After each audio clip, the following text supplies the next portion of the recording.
তো বন্ধুরা সবাই কেমন আছেন? আশা করি সবাই ভালো আছেন। চলে আসলাম আরও একটা নতুন ভিডিও নিয়ে।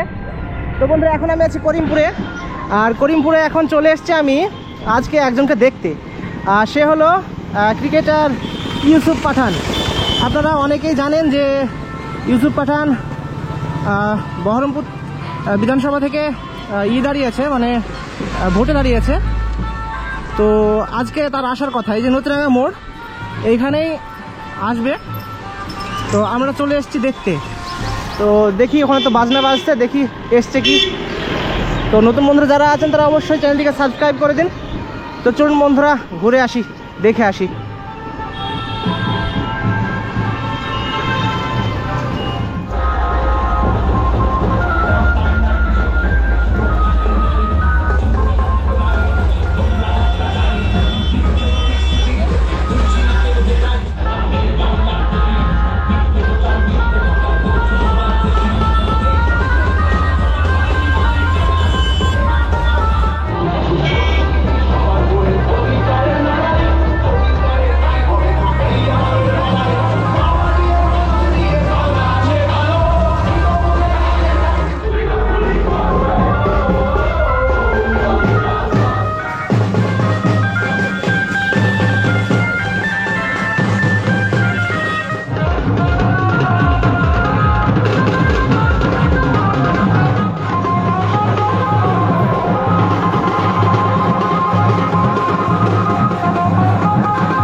ইউসুফ পাঠান বক্তব্য দিবে।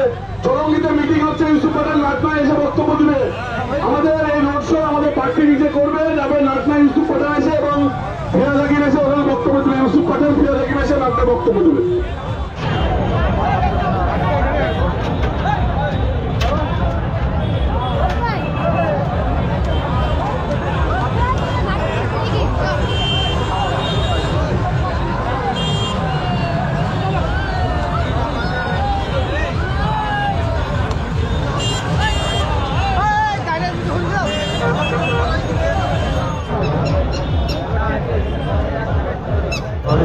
তো দেখতে পাচ্ছেন বন্ধুরা মানুষের ভিড় দেখতে পাচ্ছেন।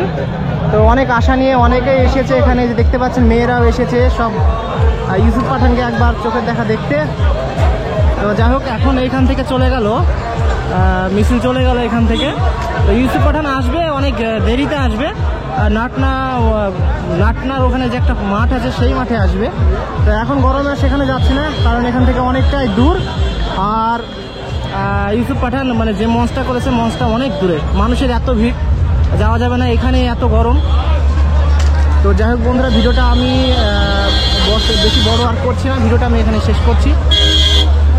সবাই ভালো থাকুন, নতুন ভিডিও খুব শীঘ্রই নিয়ে আসার চেষ্টা করবো। অবশ্যই বন্ধুরা, আমার দেখার খুব ইচ্ছা ছিল ইউসুফ পাঠানকে, তো দেখতে পেলাম না, কি করার আছে।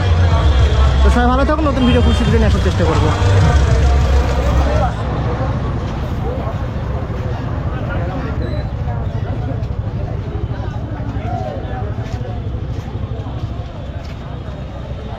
দেখো